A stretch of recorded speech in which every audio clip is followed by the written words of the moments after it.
Ludus, Vulpes.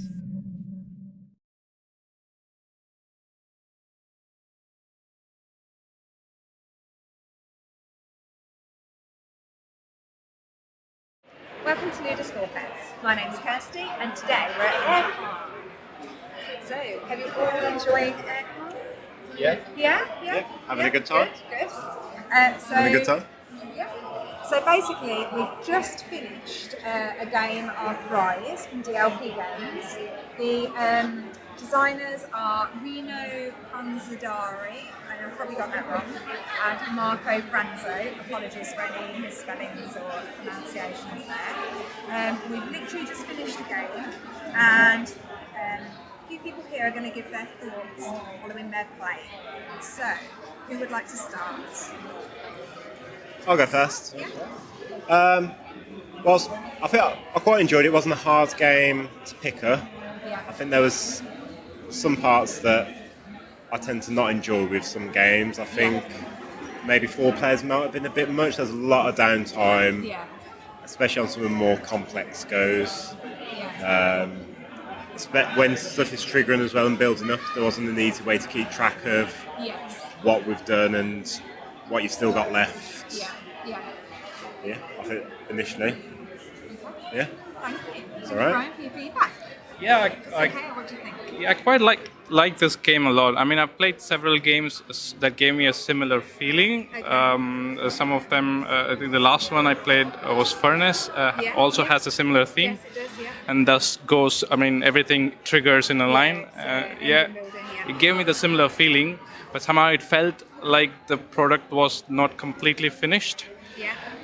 In a sense that so when, as you said, right, once you trigger a line and you do see that 3 more things are getting triggered, but there is no way to know how many of that you have already touched and then how many is pending. Yeah, you're almost like literally using your fingers to go along to remember how many moves you got left. Yes. Exactly. But even otherwise, the way things were set up wasn't very intuitive to me in the beginning, unless someone like you who's already played and taught me that this is how things are linked. Yeah. So in essentially, for example, if you want to do good on one track, where are the icons that I must focus on is distributed everywhere, which is fine, which is what many games do, but it wasn't coming across quite clearly, given the way the art is kind of darker than the front, you know? Yes, yeah. Those are the initial thoughts.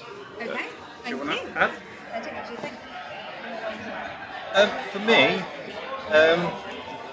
it's not a bad game. It's probably, in the end, not a game for me. Yeah.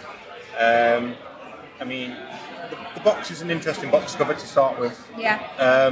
But it doesn't really give you much about what the game's about as such. No. Then you come into a lot of boards, a lot of iconography. Initially, looking at the boards, it probably looks a bit overwhelming. But I find a lot of games when there's a lot of separate boards, especially with a lot of tracks, you probably think, I'm in for it. Once you get into the game, it's not very complex, I think, in that. Again, echoing what everyone else has said, it's just keeping track of what you're doing in relation to when you get a chance to do a wild card track, and then you're like, well, if I activate that now, I'm trying to keep tabs on that, but then that moves me on to another one which allows me to move this track. So it's just trying to keep tabs on that. For me, again, like Twitter said, 4 players, there's a lot of downtime with the waiting for people to go. But I find that with a lot of games recently. Recently played Endless Winter, and again, at 4 players, it's Go away, have a coffee after you go, come back and nothing's really changed for you. Game on the side, can't you? It's that thing where this game, I mean, maybe I'd give this game another go, 2 players, when maybe you'd feel a bit more involved, but I think because you can do so much on your go, especially towards the later rounds, when you're triggering more, you then just sort of, especially before, you just sort of stuck waiting, Around waiting for it. and I think that loses you from it. I'd say as well with that, I don't think there's only a very few spots on all these boards that actually affect other players if you use them. Yes. Whereas I think say for example these ones, you've got a motive to get there quicker. Yes. Yeah. Whereas a lot of the other stuff, it's kind of inconsequential as and when you do it compared to everyone you can both else. be there at the same time. It's not like there's a leapfrog. Yeah, not like say maybe there's limited spots on stuff and you'd end up jumping over people. Might be more interesting. Yeah. So maybe a way little to house think about read it. out there, maybe. I think that was the only thing on there, wasn't it? Yeah, 'cause- On Yeah, the newspaper it had a bit more to track, think about that. Yeah. And then with some of the other tiles, I'd say, obviously you got the first time you play, you don't really, you're learning them all, but afterwards you kind of see that only if some of those tiles are a lot more important than the others. Yeah. And there's lots of these sections that I don't think you need to pay that much attention to, really. So, for example, I literally kept at 1 income for the whole game. Yeah. And I took no negativity with my pollution. Yeah. It's the first time I've ever played that strategy, and it worked out for me in the long run because there was never a negative effect for me. But obviously, I've played it a few times, and it's about having that different vibe. Yeah. Yeah, I think for me the most fun part is what he mentioned, that things you triggers other things. So it's so exciting to combine things. I mean that's what most heroes do these days, right? You do this, you trigger Bounce, that, and bounce, it's so much fun to do it, but it necessarily is not fun for the rest of the people on the table. Yeah. So which makes this a really good solo game. Yes. And that's what you generally look, right? Because no one is blocking you at any spot. No. And the race element, again, there's a very tiny race element as he mentioned, but then the difference in points is, doesn't matter if you come first or last. It's a very, very tiny margin there. So maybe some house rule changes would maybe be slightly larger victory points here to make you race and push for it, perhaps. I'd even start considering having two, depending on how many players are playing. Yeah. Say for a 4-player, you can only have 2 people on any spot at one point. I And think then would that be it could be then you can start thinking tactically. Is I'll wait till that one's filled up and then I can avoid the aggro and then jump straight to the victory points. Yeah. Or vice versa. Because you can avoid it then, can't you? Yeah. So then I think there's a bit more thinking about when you're triggering different sections. Yeah. I think I agree with you. I think that the one thing that this game's probably missing is some form of player aid. So if you know you've got 4 moves coming in, have a little thing which says 4, 3, 2, 1, so you can just like a keep little track. dial or something. Like Revive has got little cubes. It's just a way of tracking where you're at, what you're doing.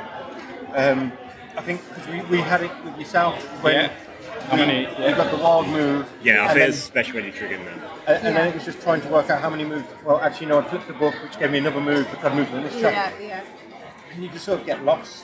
Yes. Which is why the game feels like it's unfinished. That, for example, the beginning we lost track of which color belongs to whom, right? Yeah, that seems quite basic. Simple. I think what I'll probably do is, for ease of future, I'll probably maybe get some more of these cubes and just so each player has their colour in front of them. Sometimes it's easier to do that.